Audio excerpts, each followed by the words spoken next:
Okay. Hello. I think we're on now. So today I've got my headphones on and my mic because I record these concerts, and I find that when I'm talking to my phone far away, I feel like sometimes I'm one of those FaceTime phone yellers, and I don't even realize that I'm kind of yelling into the phone. So I thought I'm recording it anyway, so I'll be able to hear it better this way. And welcome. Hi, Carmen. Hi, Aisha. Yeah, so I just thought I would do a few more of my Advent pieces, do another little week concert. And so the first one, actually, my husband just came in and gave me a thumbs up. So where we live, we actually have our two farms on one farm. There's a young couple who live here as well, and they have a nice little farm. And one of them was taking care of some deadfall poplar for firewood outside. So there was a kind of a loud chainsaw noise, and we just said, oh, I forgot to tell you that I was going live. So I thought I would play the first song I thought I would play today is it's a song that I actually called First Advent. And often it's a really interesting balance to strike. I think a lot of us who've gone the distance in terms of welcoming current cosmology and expanding cosmology into our perception, we maybe don't actually focus enough on this story of the nativity and of the baby Jesus and the Mother Mary and Joseph and the Holy Family and that story. I find because we have children that I enjoy focusing on it because it gives them a place to view things from, and we need story. We're just built that way. And but I found it to be also very helpful in my own journey as I continue to grow, to really see the advent of all of it, and seeing that creation itself is kind of the first. I forget who said it first. Maybe it was Richard Rohr. I'm always quoting him without knowing it. That nature is the first Bible, or creation is the first Bible. And so I wrote this piece called First Advent, and I want us to back up way before 2,000 years ago, and head all the way back to the mystery of origin. Some call it the Big Bang, but where that first tiny thing, atom or whatever, was incarnate. So I normally play this on the piano, and it is what it is on the guitar, but this is what we've got. So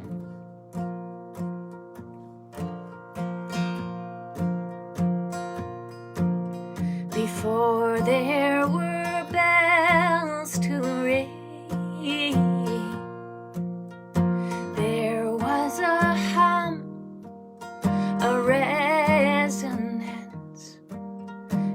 gathered and peaked and sang like a bowl for all time in spacious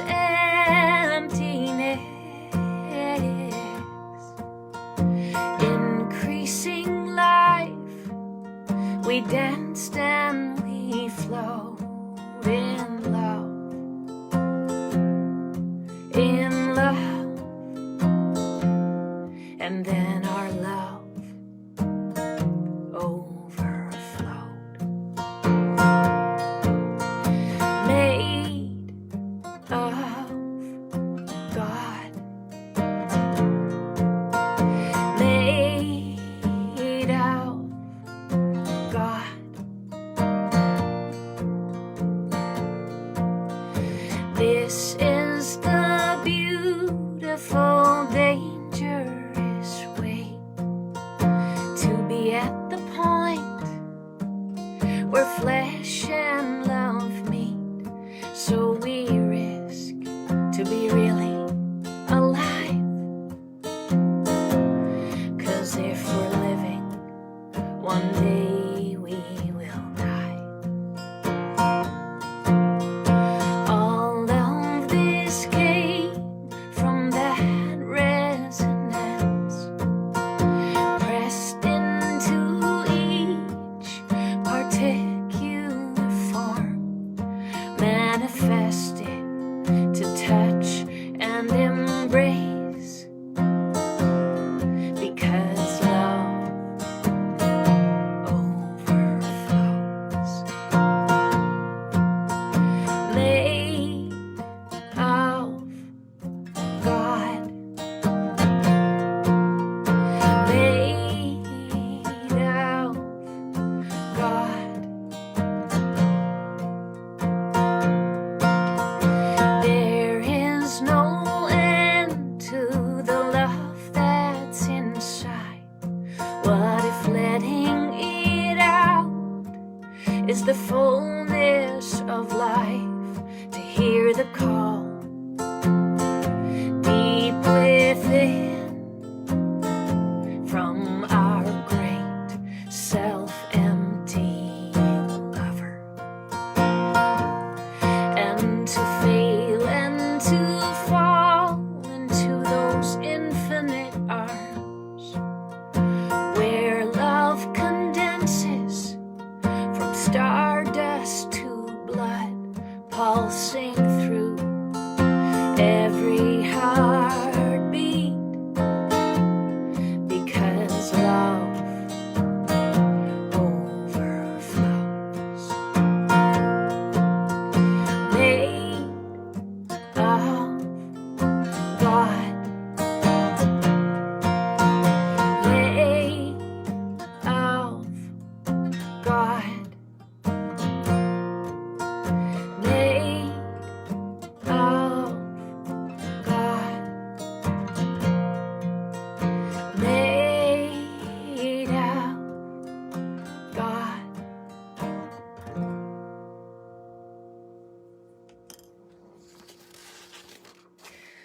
So some of you will notice that the chorus actually is a Julian of Norwich quote. She said that we were made of God, and that song was called First Advent. So I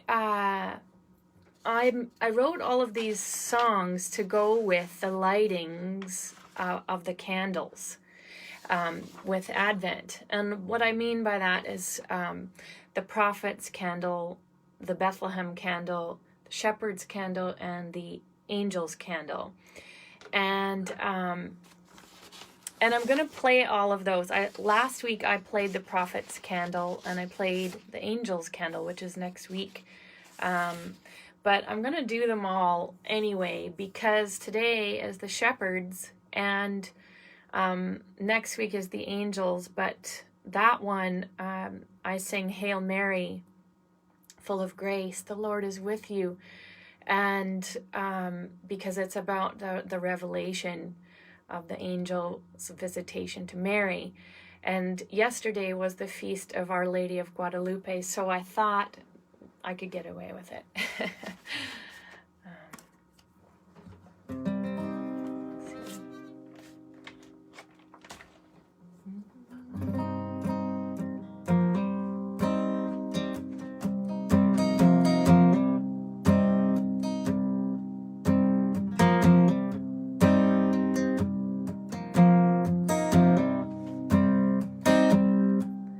We light a candle for the ancient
So that was that first candle lighting. Hi, Patty. Oh, wow. Nice to see you here. One of the greatest Canadian fiddlers is watching this. And welcome. I just love your work so much. Last week was the Bethlehem Candle. So I'm gonna do that one. I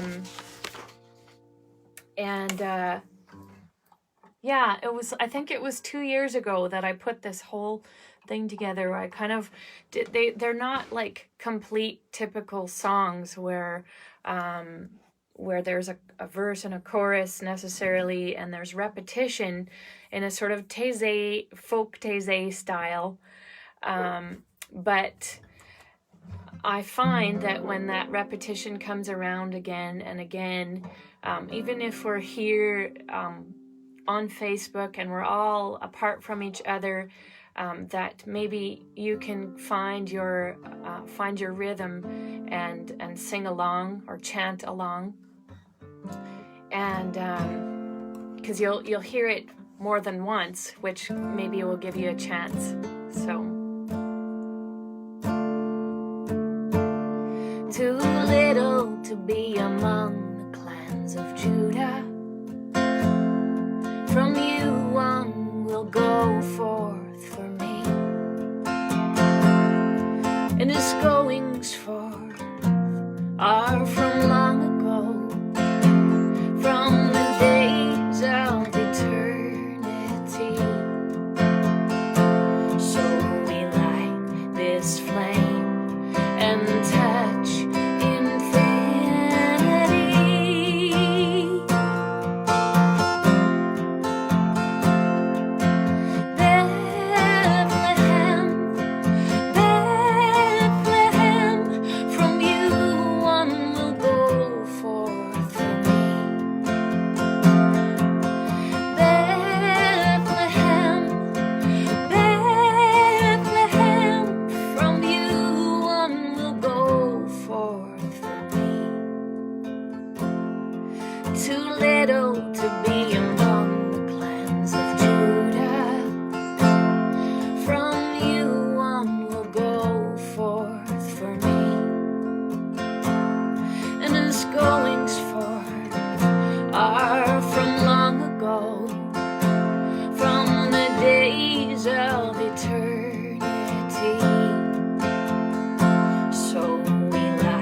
one thing I forgot to mention, I know it's during the day, but if you wanted to, if you have a candle, all of these songs were written within the context of candle lighting.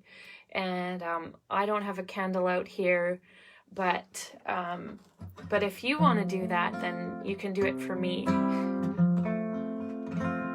So this isn't so much of a chant, but this is today's candle lighting.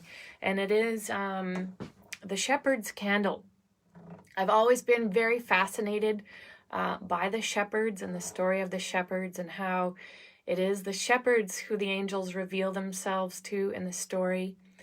And when I was in Greece and Turkey and a few other places where it's very common to see, in the countryside, it's common to see shepherds and sheep.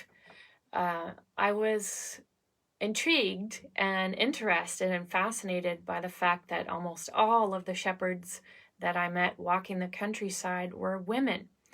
And not to say that the shepherds were women, but that perhaps the shepherds could have been women.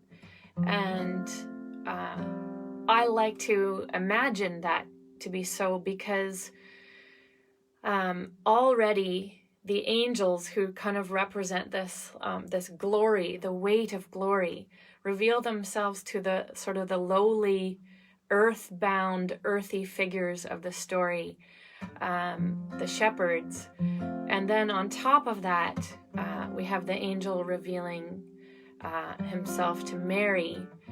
And so I like to sort of center the ones who maybe weren't at the center, because that's really what the if you're looking at the way the arrows are pointing, that's really what a lot of these stories are doing most of the time.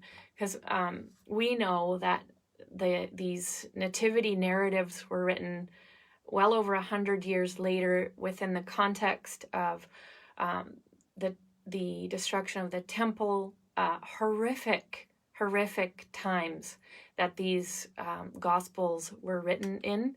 And so those times affected the way in which it was remembered and the way it needed to be for the people of that day. And part of it was, of course, creating narratives that mirrored and reflected these narratives that came out of Rome, where Caesar was deified, and but was deified in a way that where he had power over others, and these narratives actually invert all of that power and kind of mirror the stories, but they invert the power and have all of this glory show up in these really earthy places. And that's one of the most, it's one of the reasons why I can stay with it. This song is called Fear Not, Adama of the Earth. And that's something else I wanted to point out before I play it, is that Adama is a feminine word. And it's the first use of, prior to the English word Eve showing up, Adama is the first word for the human that shows up. And it is a feminine word. And we often, in our sort of postmodern way of looking at things, we tend to kind of resent this word Adam being first, but in fact, Adama is a feminine word, and it is almost a symbol of two being one. And then what you have in that early creation narrative is a parting at the center, not low, but right at the hip, where then we get Ish and Isha. And so I love to be able to resurrect these things, these stories that have caused immense amounts of damage for thousands of years, that created the trajectory for the patriarchy, so many things, and we failed to recognize the core of what it was. And Adama is an earth creature. It is born of the earth. It is soil, and so that's what I mean. I just wanted to give you that context. That's what I mean when I play this. So this is for the Shepherd's Candle. It's not a chant, more of a song.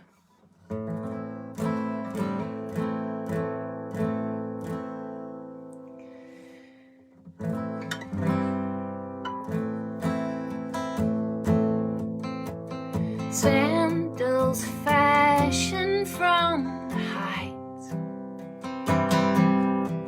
of the ancestors of the flocks we watch tonight. The breath for their mouths is the breath for our mouths, and the grasses they graze grows from what has died.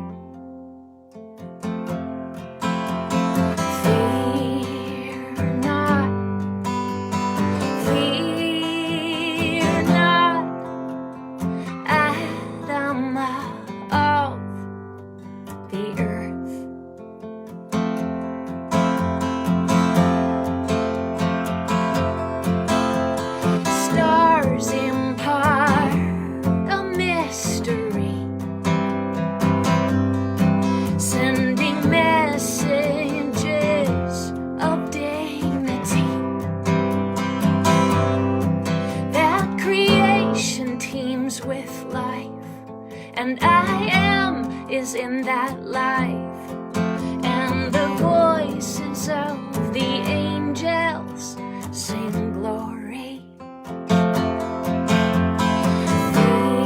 Fear not, fear not, Adam of the earth.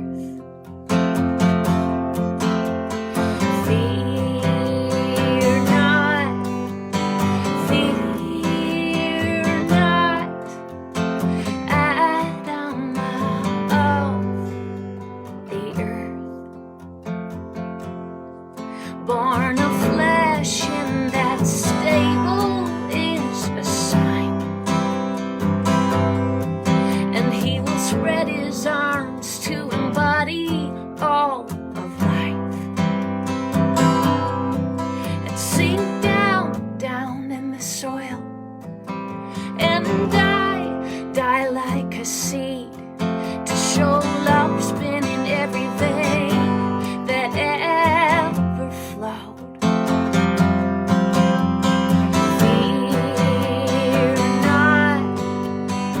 Fear not, Adam of the earth.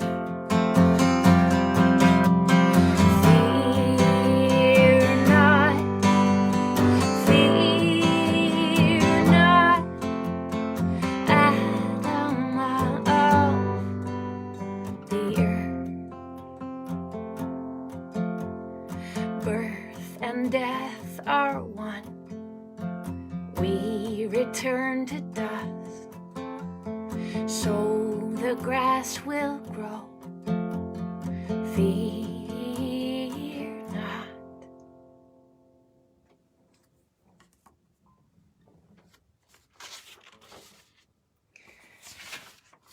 So I'm not going to play the next candle lighting right now, because I thought about a song I wrote actually during Lent a couple of years ago. Do you remember the Lent when the first day of Lent landed on Valentine's Day? And I thought, what an incredible dissonance for the most saccharine feast of our entire year to land on what appears to be the most somber. And so I thought it would be kind of fitting because of that teaching of Adama, the feminine meaning of the earth, and then the two being brought apart, Ish, Isha, that I might play this song, which is kind of very Adventy, because anything that points to this mystery of the incarnation is an Advent song. And so I wrote this song on that for Valentine's Day when the first day of Lent landed on it, and I called it When Love Meets Dust. And I haven't played it in quite a long time, but I thought I would try. I thought I would try it and see if I can. Hi, Dan. Aw. Love to you in California.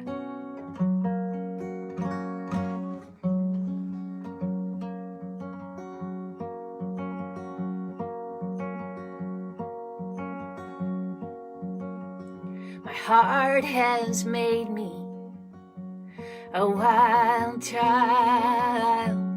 The fire, it burns out of control. Don't give me rules. Don't say I must. I'm what happens when love meets dust. My heart has seen behind the walls of palaces and royal halls.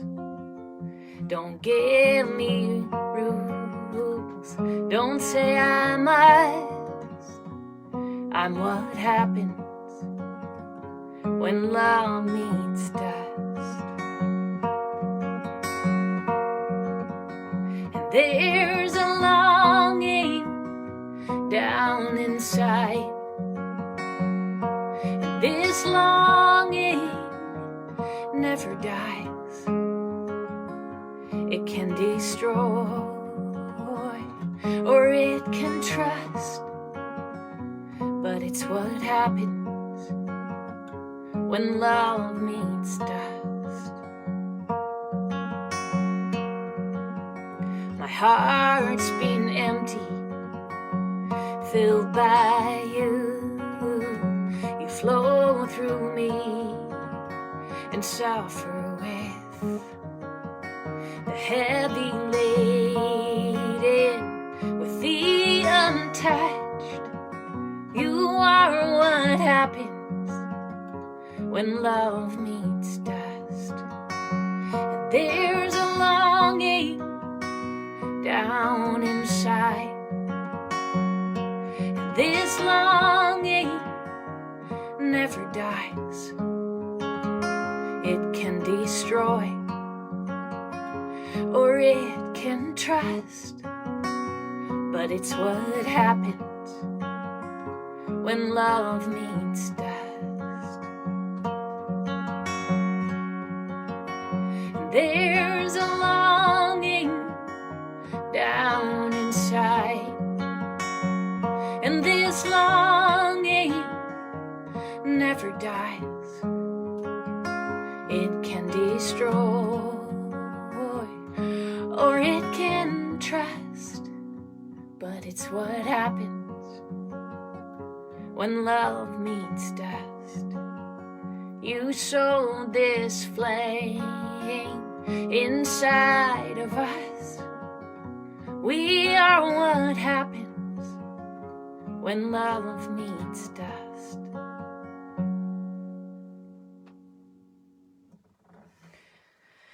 Oh, hello, David. How nice that you came to Iona. I've lived my life in Scotland and never been there, but it's all holy. This is true. That reminds me, David saying it's all holy. It reminds me of Thomas Merton.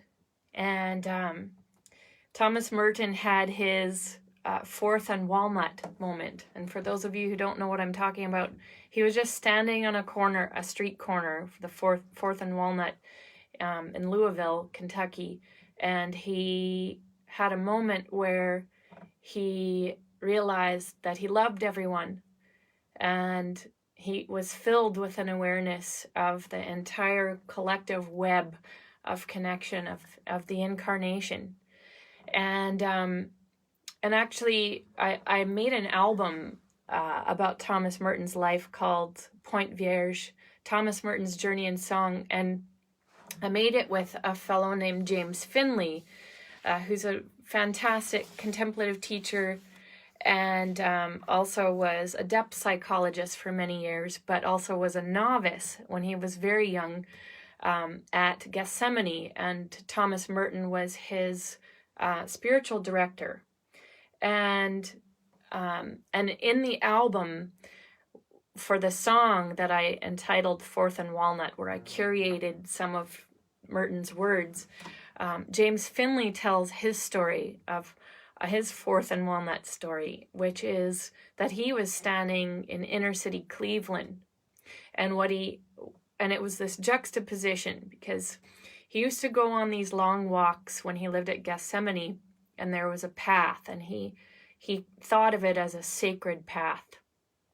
And he found a cigarette butt on the sacred path, and he picked it up and put it in his pocket, and was filled with disdain for whoever left it there on this sacred path. And then fast forward a number of years later, and he had left the monastery, and he was in inner city Cleveland, and he saw all these cigarette butts, all these littering people in the inner city of Cleveland, and he realized that he was standing on a sacred path. And the juxtaposition of the litter itself was what brought about his awareness of what Wendell Berry says, the whole shooting match is holy, or the whole shooting match is sacred. And what's the other one that Wendell Berry says? There are not sacred and unsacred places. There are only desecrated, sacred or desecrated places. And very good point, David. It's interesting. I've always wondered what it is that draws us to specific places for pilgrimage, and I think part of it is for us to bring that awareness out into the world wherever we are, to realize that we're always on holy ground, to have those holy ground moments. So, I'm gonna play the Angel's Candle now. So you can light that one. That's for next week, actually. But because it was Our Lady of Guadalupe's feast day yesterday, I thought we could get away with it.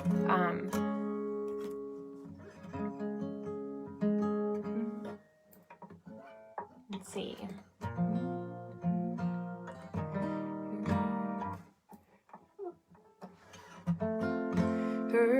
There we go.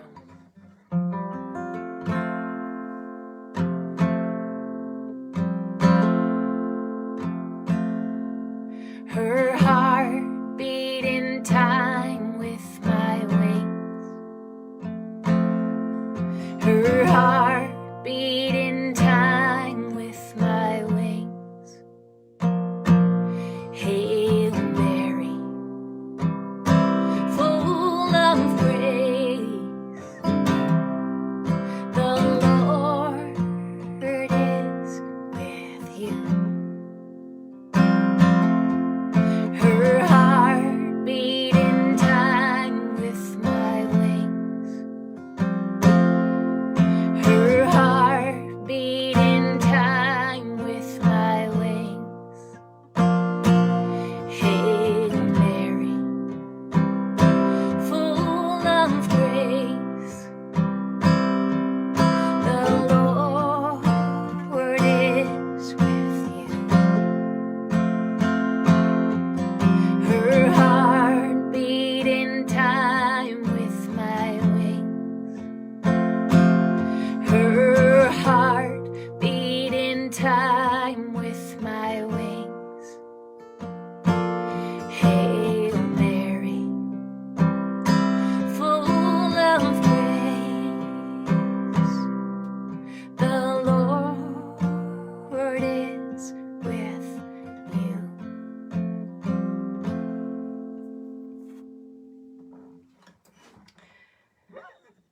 Well, I think I'm going to play one more song. And it's a strange song to play for Advent, but I just thought it makes sense for this year. This has been a very hard year for so many people. And many people have lost loved ones this year. And every year we lose loved ones, but this one has felt very strange and dissonant, and in some ways we have found remarkable ways to come together, to go above and beyond for each other in this time. And we can focus on the early onset of the strange toilet paper moments if we want to, but I really think that a lot of us dug deep to be creative and innovative in such a strange time. And like I did last week, if there are people listening, even if you're not listening live, but you're going to listen later, that are in a bubble of one, especially, I just want you to feel arms around you and to feel encountered. And that's something that I feel so privileged and honored to play a role in seeing how music, I've always said it and lots of people have said it, that music crosses borders. It has the potential to cross borders in ways that we physically can't sometimes. And so the music is incarnate. So remember that. It's not even only just the enfleshment of this, but the music itself is the silence. Certainly is. So it's important to remember that as we go about our days. And this is a song I wrote in a desert time for myself. And I know that Lent is often seen as our desert season, but Advent, in a sense, is this great time of waiting and to bear the weight of what is to come. And so I thought I would play this because it's sort of like bearing the weight of hope. Thank you so much for watching. This will end up on YouTube, and I always do a really good professional recording of it for all of my patrons on Patreon, which is the lifeblood of this work. So thank you so much.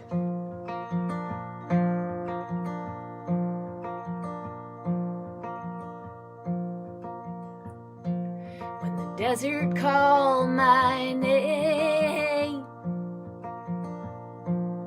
it echoed near and far. There I was ashamed, out under the stars.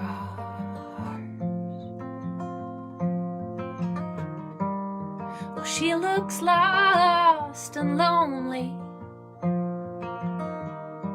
said the sand dune to the ghost.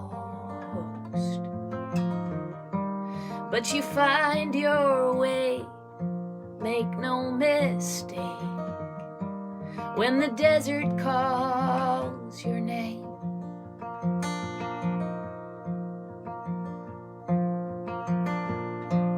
In the absence of the raindrop, in the deepening dark, I felt your silence all around, the thirsting of my heart. Well, she looks lost and lonely, said the sand dune to the ghost. But you find your way, make no mistake, when the desert calls your name.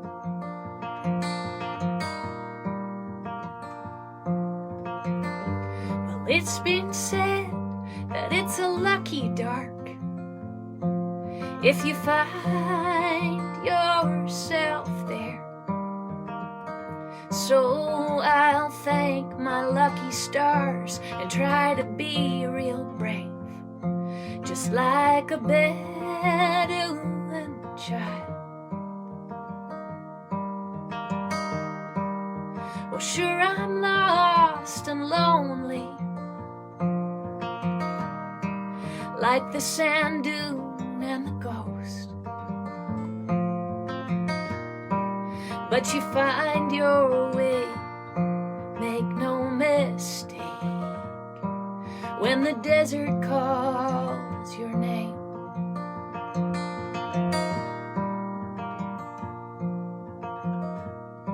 You get to start out for the promised land, when the desert calls your name.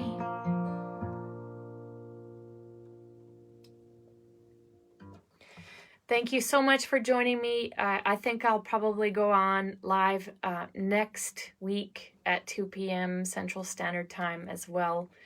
And blessings on this week as we enter into this is the 15th day of Advent already. Amazing.